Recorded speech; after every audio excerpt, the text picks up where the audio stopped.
I'm Kate. I directed this next one. I'm really excited about it. This is the first time I've ever directed anything, so I look at it as a really cool, fun challenge. And it was, I feel like I'm just gonna quote everything that Kai said, because, you know, my actors just do such an incredible job, and they're so talented. And I know. It is. So basically, yeah, I knew right away that I wanted to work with this script and this cast, and it just made, you know, it's just such a crazy, cool thing to see kind of the product of the last few hours come to life.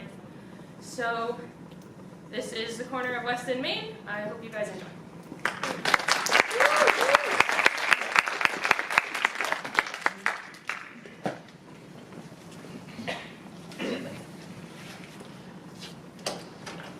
Knock, knock, guess who came in? Oh my god. Ava, what are you doing? Jeez, that's a nice way to greet your sister after almost a year. And I think that question is better directed towards yourself. What are you doing here? I'm spring cleaning. Spring won't last long enough to clean all this. I'm reorganizing, okay? What a way to greet your brother after almost a year. Walking in and immediately roasting him. Well, I would have greeted you with a hug if I could get past all these boxes in your hallway, and in your kitchen, and in your living room. Don't be so dramatic. I made a pass to the door right here. It's good to see you, Jason. It's great to see you too, Ava. But I actually do want an answer to why are you here? You're supposed to be in Spain for another 6 months at least. I'm 60th. No, I told her I'd Skype her tomorrow, but I flew back to surprise her. I'm stopping by to say hi to the siblings first, of course. After here, I'm driving up to visit Katie and in Alexandria, and after that, I'm flying to Albany. Dad's picking me up. We're gonna surprise Mom. That's really awesome, and I'm really glad you're here, but I wish you'd give me some notice before you came here so I could tidy up the apartment a No, little bit. it's okay, really. I mean, I would have told you I was making the rounds, but I figured you'd be so busy with work, especially with how taken they are with you. I mean, telling you right out of the gate that you're first up for the promotion. Have they said anything lately? Not since our first conversation, no. I've been trying my best, and that's all I could do for now, but hopefully that's enough. It'll be enough. And you're so crazy smart, little brother. You're good at everything you do, and, you know, if they don't want you, that's their loss, honestly. Can we find a place to sit? Oh, yeah, grab a box or, these last 2 tables.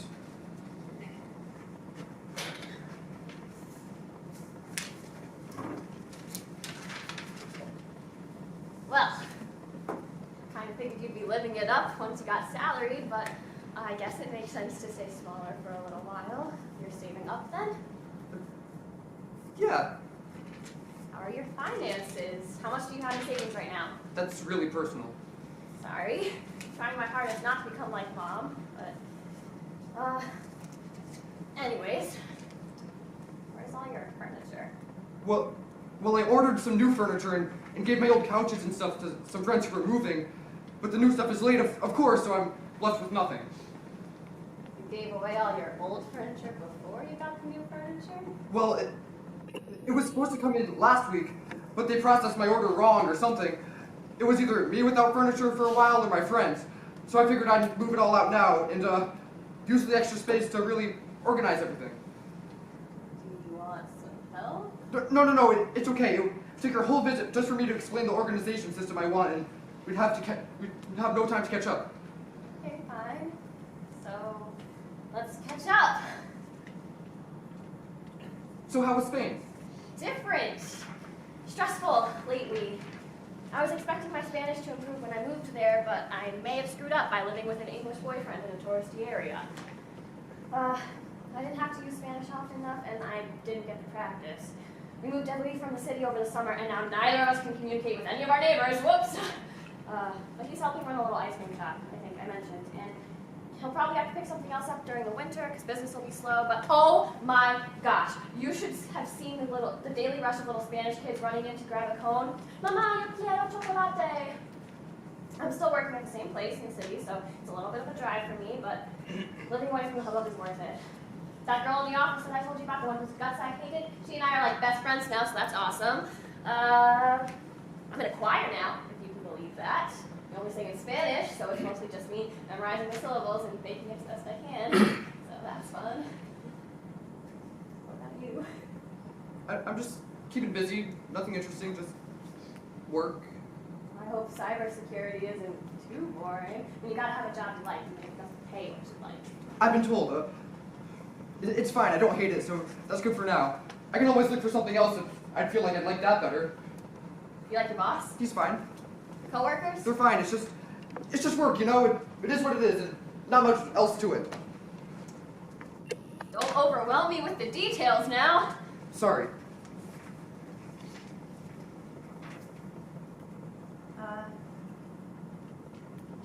Listen, I don't want to be too much like Mom, but I can't stand to look at this. I'm going to help you clean up. You don't have to, like, explain your system. I'm just telling you where things go, you know? Got extra hands, might as well use them. Okay. This is definitely trash. Where's the trash? The trash box is closest to the door. Sure thing. Would you just... Threw my shit in the Oh, trash, Jason. You broke it! Damn it! What? Why do you care what broke in the trash box? You did... Jason?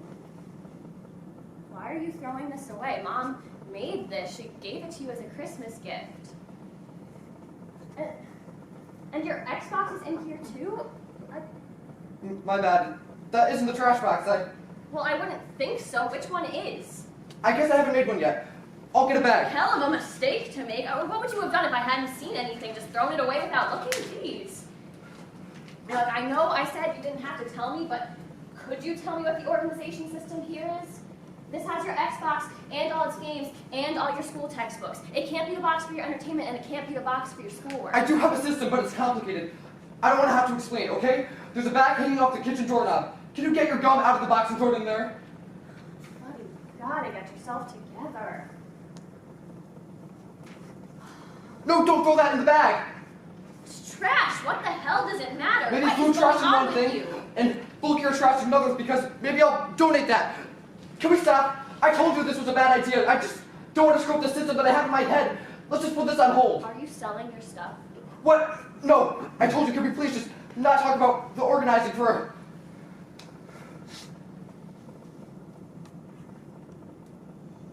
Did you get fired? Are you selling your things to get by? And Jason, please be honest with me, because you know I don't take it well when people lie I to promise me. I have not been fired. Are you selling your stuff, though? Why? You said you're making $40,000 a year. That's hardly luxury, but it's enough to afford a small place like this and to not have to sell your Christmas gifts to eat. I can eat fine. Are you selling your stuff? Yes. Why? My car broke down. Dad's old car? No, I didn't think it would go that fast. Neither did I. It was But sort of still, ridiculous. I can't believe... why do you have to... I really wish I didn't have to, Jason, why do you have to sell your stuff? Aren't you saving money? What are you spending your money on? Just necessities. Seriously. That's bullshit, Jason. Necessities don't cost that much unless you're counting drugs or gambling as Are you necessities. freaking serious? I'm not doing drugs. Glad I you're can't here. even think that. Then explain to You me don't when- need to cross-examine Jason, me. it's time to stop. You need to tell me the whole story, and you need to tell it to me right now, or I'm calling Mom and telling her that you're selling your furniture and Christmas gifts for money, and you'll have to explain it to her. Did you lie about not getting fired? Were you fired? No. Did you lie about your salary? I mean, You lied about something, so out with it. I never had the job.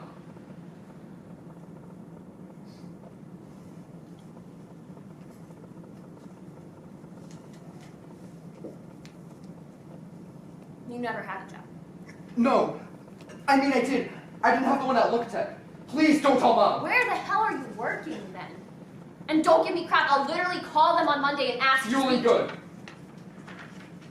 Yeah. The gas station on the corner of West and Main.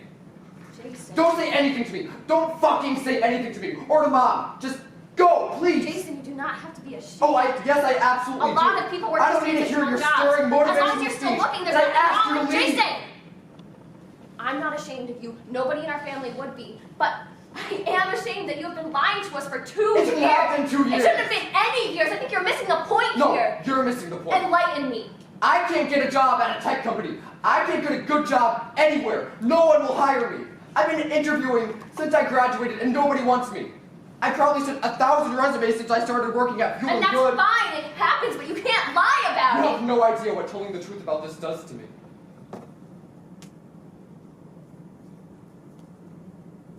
You can tell me. Every teacher I had in school had at least one of my sisters before they had me. Whenever I walked into a new classroom for the first time, they always had one line like, "Oh, another Robinson, a family of smart cookies," or "I look forward to seeing great things from you if you take after your sisters." Always setting the expectations at the ceiling at the beginning of the year. I hated the pressure, but I really did believe I was destined for greatness. It definitely motivated me.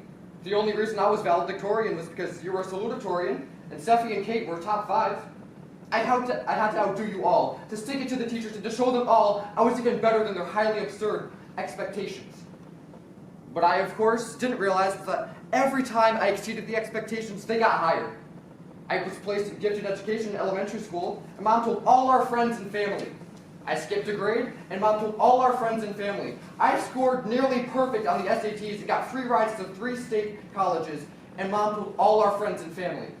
Everyone at Robinson reunions bumped me on the shoulders and asked me if I'd cured cancer yet.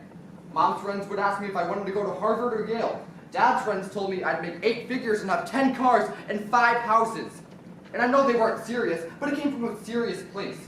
They didn't expect those exact things to happen, but they expected incredible things. Everything started to fall apart in college. I was surrounded by a bunch of people who had the same expectations put on them.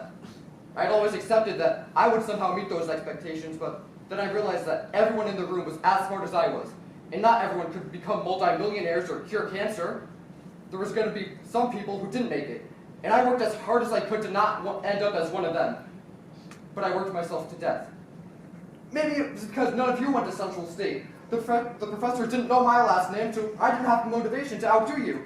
Or maybe I just pushed myself too hard in that first semester and burned out. Whatever it was, I was a shit student. I got D's, and that was unacceptable.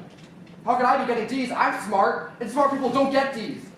So maybe I wasn't smart after all. I was showered with love whenever I got A's. And now I was getting D's, and there was no love for that. My source of pride and my entire self-image were at risk. Then, Mom intervened. D's? Oh, not for Jason. That's impossible. Jason is brilliant and gifted. There must be something else wrong. She intimidated that doctor into giving me the ADHD diagnosis and got me extra accommodations in class. She got me expensive medical treatment and intimidated the professors into allowing me to finish incomplete work so I could get A's again. And mostly for fear of disappointing Mom, I abused the system to keep getting extra time and resources that other students didn't have to get grades that other students couldn't get. But it kept getting harder. Junior year kicked my ass. Oh, but the doctor diagnosed me with depression. There we go. See, that was the whole problem. Of course, I was still brilliant. I just had ADHD and depression holding me back. I was the most brilliant person at the university. It couldn't possibly be the case that I was just average. So I kept believing I was a genius, and I kept getting A's that I didn't deserve. It was never my fault when I failed. It was always something else. And it was never my doing when I succeeded. It was always something else. I had nothing to do with my entire life. Then, I graduated, and there's no Mom here anymore to intimidate employers into hiring me. So I'm not getting hired because they don't want me. No nuance, no excuses. I have a stellar transcript, but I have no real experience in anything because I had my hand held all through high school, all through college. I have no idea how to be independent, how to solve problems, how to think critically. I just know how to be brilliant when I have a bunch of support and safety nets behind me to ensure my brilliance.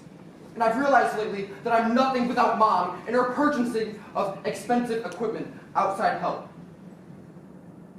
But it doesn't matter that I'm nothing. I have to turn myself into something anyway. So I made up this job at Look Tech because I can't tell our family about Fuel and Good. If I do, everyone will go on and write about how businesses don't know a good interviewee when they see one, that the economy is bad and that's why not as many places are hiring, etc. They'll keep telling me I deserve better, and that'll make me feel even worse because I know it's not true. They'll tell me that it's not my fault, but it is my fault. They'll offer to hold my hand again for job applications, and if that works and gets me a better job, it'll mean that I'll still have never accomplished anything for myself. So, in the meantime, you tell me what I'm supposed to do. Mom spent tens and thousands of dollars having me tested, placing me in gifted programs, getting me tutors, getting me mental health care, giving me support in every which way. I was an enormous investment of time and money, and her return on that investment is a job at a cash register. Her brilliant son, who she told all her friends was skipping a grade, did nearly perfect on the SATs, got free rides to 3 colleges. What would she tell our friends and family now?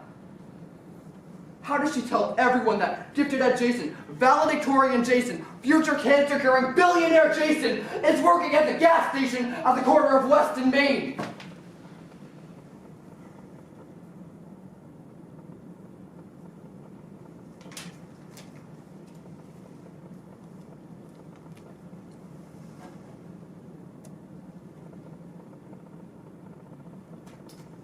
Did I ever tell you why I really went to Europe? No. I left so I could escape that exact same pressure to succeed, to be the best out of all our gifted siblings. I thought it would make me happy to get away from the family. After all, every time Mom visited, she would ask how the job was going, what I was doing to get ahead, or am I considering applying to better positions? You know, Mom, the usual. And it helped for sure, but it was only after I left that I realized what else I was leaving. When I moved to England with almost nothing, I told Mom I wanted to explore things myself, that I wanted to take my own time and do my own thing. And it's too bad that I only said that as I was fleeing the country, because the very next phone call I got from her, she didn't ask about my job search or my bank account or anything else like that. She just wanted to hear that I was happy. And I realized that she had asked that question all along, too. She had always asked if I was happy, and I always said yes. But I didn't say yes because I was happy. I said yes because I knew it would make her happy to hear that I was happy, even if I wasn't. So even though she wanted me to be happy, and even though I knew she had spent our whole lives doing everything she could to keep us happy, I never told her what would actually help, and I just focused on what hurt. Now, I don't have all the answers to the situation you're in. I haven't lived your life. I will never know your struggles. But because of what I've been through and what I've learned, I can tell you that you're looking at yourself the wrong way. You keep looking at yourself the way you think Mom is looking at you, but you're misunderstanding her. You take it from me, and I am absolutely not slowly turning into her. But if I were, I would ask you, where do you want to work? What? Where do you want to work? If you could send your resume anywhere and have it get accepted and then get hired, where would it be? Well, I guess it would be good to work for Apple or Microsoft, Google maybe. Why? There's a lot of room for upward mobility. The salaries at even the mid-levels of those... Stop, you're doing it again. What again? It's not the job you want. That's the job you think you have to get to make everybody else happy. What job do you want that will make you happy? I don't know. You don't know. No. Exactly. What? Why are you doggedly pursuing this path when you're not sure it's what will make you happy? You're not working at a gas station because you're bad at everything else. You're there because you can't market yourself convincingly to an employer when you can't even convince yourself that you want to work there. You're applying to the jobs that you think you're supposed to apply to instead of the ones that you want to apply to. They can tell. They don't want mindless zombies who did great in school. They want people who show enthusiasm and devotion. What excites you? I don't know. Then your problem isn't that people don't want to hire you. It's that even if they did, you don't want to be hired. Listen, you got a lot of support in important places, but partially as an oversight of that support and partially as a consequence of it, you never learned how to advocate for yourself, to express what you wanted. You just learned how to meet other people's expectations. And as a kid, it made you happy to please everyone, but as an adult, trying to endlessly please everyone is perfect route to depression. You need to chase what you want. I don't know what I want. Then you need to find out. I don't know how to find out. Then you need to learn how to find out. Look, it's not the end of the world that you got help. Didn't make you dependent or weak. How to ask for the help you need is a more important skill than anything you'll ever learn in school. And I'm not insulting you, and my offering of this help is not because I think you're helpless. It's because I think you're worth helping. And with a bit of it, you'd be brilliant again. Do you think Mom got you extra tutoring, helped you through mental health struggles, saw you through your worst times because she wanted you to live up to her expectations of an 8-figure job? Because she wanted to brag to her friends? Why do you think she did everything she did? To make you happy, Jason. She wanted you to have those good grades, not so you could get one specific job that would make her happy, but so that you could get any job that you set your sights on. She wanted you to do well in every class you took to show you that you had the skills to take on any challenge that was set before you. And yeah, maybe without the support, you would have done worse than you did with them, but that doesn't mean you're useless. It means that with the right supports, anyone in this world can do anything. That's all she was trying to show you. And I guarantee that to this day, that's still all she wants. So what do I do now? I don't know what I would do if I were you, but I think you've now gotten the support you need to figure out what to do next, or at least you know where to start. I'm gonna go now. This is your life to take back. I don't want you to look back and feel like I held your hand through the whole thing. So I'm gonna go visit Katie and Steph now, and I'm not gonna say anything. It's all up to you, okay? Thank you. Love you, little brother. That's what Mom always used to do. Oh God, I really am turning into her. Well, while I'm at it, why not go full mom? I'll come in the car. No, Send me the no, bill. you don't have to. I'm not gonna hear anything about how you want to handle it yourself. This one really wasn't your fault. Dad did not take good care of that car. There's nothing wrong with getting a little support like this back. And Mom didn't give you that Xbox just to sell on your luck got bad. She gave it to you like she gave everything else to you. Because she wanted you to be happy. Love you, Jason. Call me if you need anything. Love you too.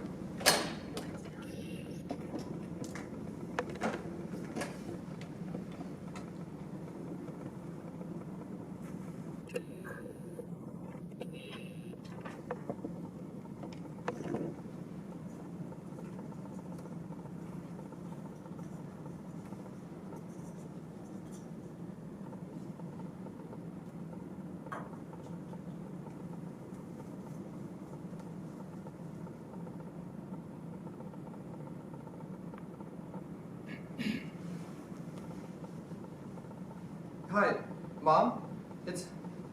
Yeah, everything's okay. I just have to tell you something. I quit my job at Look Tech this week.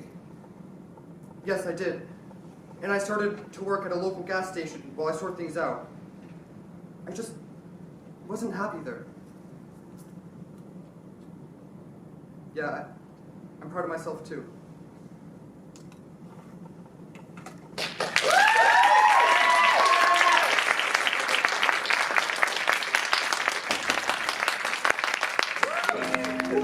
Hi. The corner of Weston, Maine is a far cry from my original title, literally Me the Musical.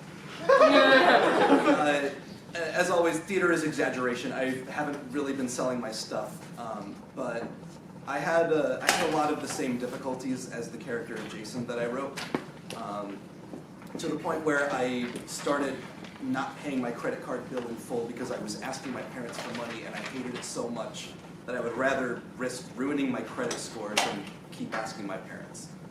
And I work right now at a tutoring company, a math tutoring company, and I see in a lot of kids there the same thing that I started to see in myself after I graduated, which was sometimes it happens in the American education system that you read well as a little kid, and you can do 2 plus 3 before the other kids can do 1 plus 1, and now you're gifted.